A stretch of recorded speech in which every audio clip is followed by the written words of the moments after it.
Olá a todos, meu nome é John Alejandro Clavijo Ayala. Eu vou apresentar o trabalho intitulado Estudo do Desenvolvimento Inicial em Peixes. Considerações acerca das técnicas de observação, coleta, análise e conservação de amostras.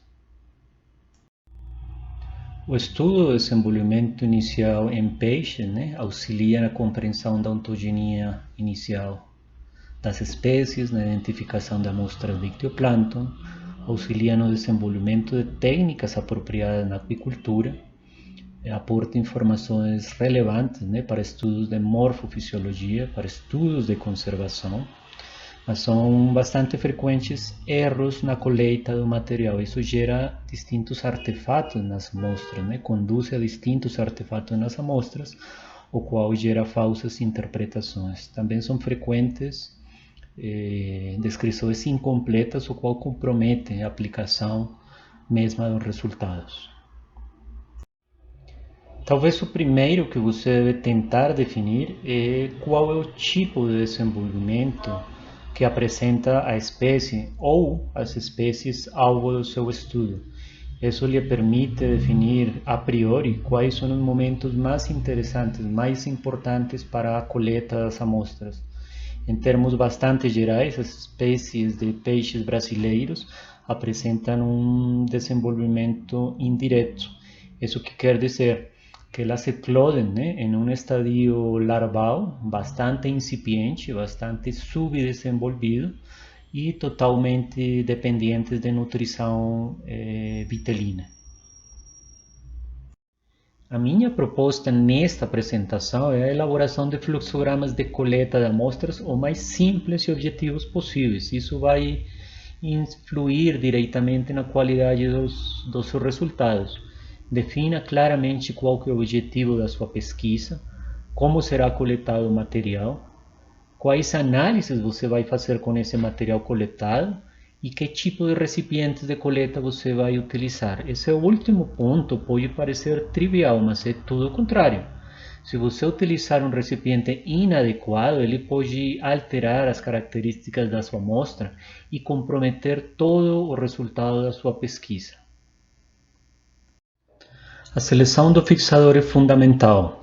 De acordo com Simmons e Muñoz-Saba, os fixadores têm a função de impedir, de inibir a autólise dos tecidos, a degradação das proteínas e a coagulação dos conteúdos intracelulares. É frequente tomar amostras de embriões, de larvas e de juvenis de peixes em soluções de formaldehído ao 4 e ao 10%.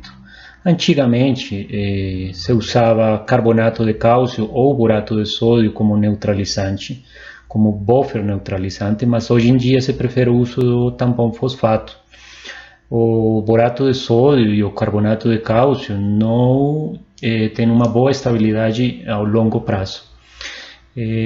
Qualquer que seja o buffer que você utilize, a sua função é inibir uma acidificação excessiva da solução, o qual vai gerar uma desmineralização das suas amostras. Isso quer dizer que ele vai se desarticular as peças esqueléticas, os raios das nadadeiras, etc.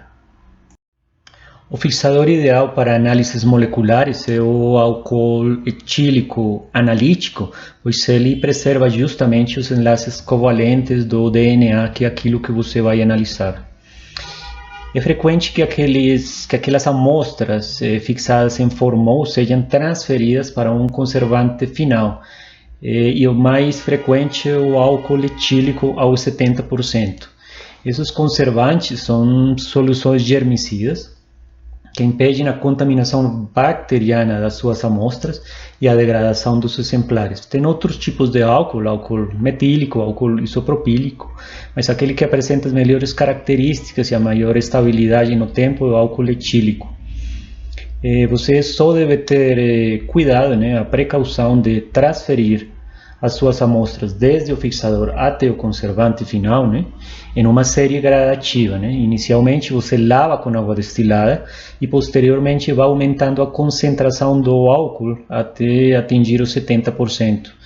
É recomendado que essas trocas de álcool sejam menores a 10 minutos entre cada, pois de forma contrária as suas amostras se hidratam e desidratam, e isso gera um estresse osmótico nos tecidos, né? Você pode também tentar essa preservação final em álcool aos 70% em material desidratado, seguindo o mesmo protocolo. Como falei na parte final do fluxograma de toma de decisão para a coleta das amostras, é muito importante selecionar uns frascos, uns recipientes de amostragem bons. E o frasco ideal é aquele que tem uma tampa, né?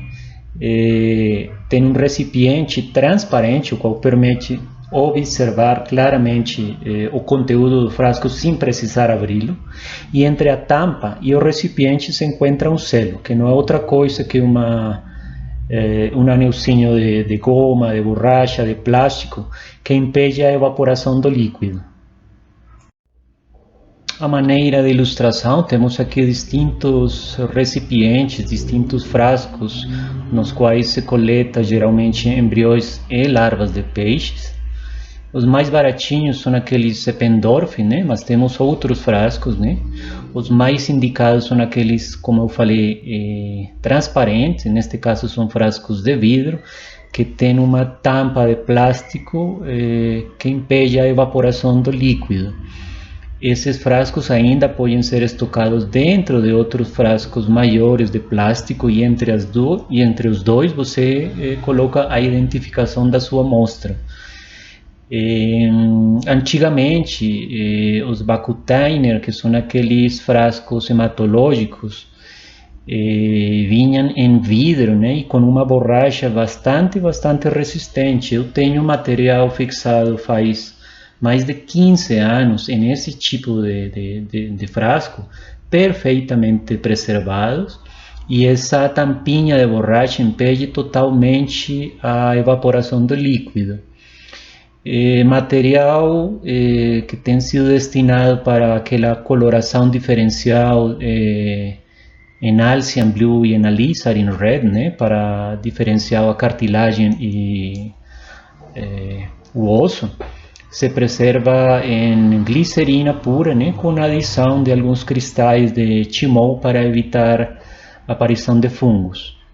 E finalmente, material preservado, né, em resina, seja resina histológica ou resina de microscopia eletrônica, pode ser preservado de forma indefinida. Você pode ver comprometido todo o seu trabalho, né, pelo uso de frascos de baixa qualidade. Estes frascos, como aqueles que são usados para a coleta de amostras de urina, né, permitem a oxidação dos tecidos, né, permitem a decoloração dos pigmentos, e geralmente o resultado é amostras totalmente secas, né, pela evaporação dos líquidos. Além disso, é um risco para a saúde. É frequente você entrar nos laboratórios e perceber aquele cheiro forte de formol. Isso indica que os frascos que você está utilizando para coletar o seu material não são os mais indicados. Eles estão permitindo a evaporação do material e você está sendo exposto, né, a formaldeído, que é carcinogênico. Então, este tipo de frascos deve ser totalmente abolido da coleta de material. Você perde seu material, você perde seu tempo, você perde dinheiro e, o mais importante, você perde a sua saúde. É fundamental adotar protocolos de segurança no seu laboratório. Você está mexendo com substâncias químicas altamente tóxicas e inflamáveis, né? São frequentes já os reportes na literatura de decessos de estudantes, de mortes de estudantes em laboratórios didáticos ou de pesquisa. E de acordo com Zanini e colaboradores, o objetivo final é chegar à eliminação total de substâncias tóxicas como o formaldeído, avaliando, desenhando, estudando fixadores alternativos. Já para finalizar, destaco que devemos ser bastante criteriosos na escolha de nossa metodologia de pesquisa, mas ao mesmo tempo devemos ser engenhosos e criativos. É justamente nisso que se baseia o avanço da ciência. De forma contrária, seria uma coisa estática, inerte, hermética, sem graça nenhuma. Qualquer que seja a nossa metodologia, ela deve permitir observar e documentar as estruturas de interesse, deve se apoiar na literatura, nos registros, nas experiências de outros pesquisadores e, principalmente, deve ser facilmente corroborável e reproduzível, como é próprio das atividades científicas. Deixo aqui os meus agradecimentos a todos aqueles que têm contribuído para a minha formação. Agradecer neste momento ao comitê organizador do SEMACO e à Universidade Federal de Santa Catarina pela oportunidade. Deixo aqui os meus contatos. Agradeço muito a sua atenção e permaneço, como sempre, atento às suas instruções. Muito obrigado.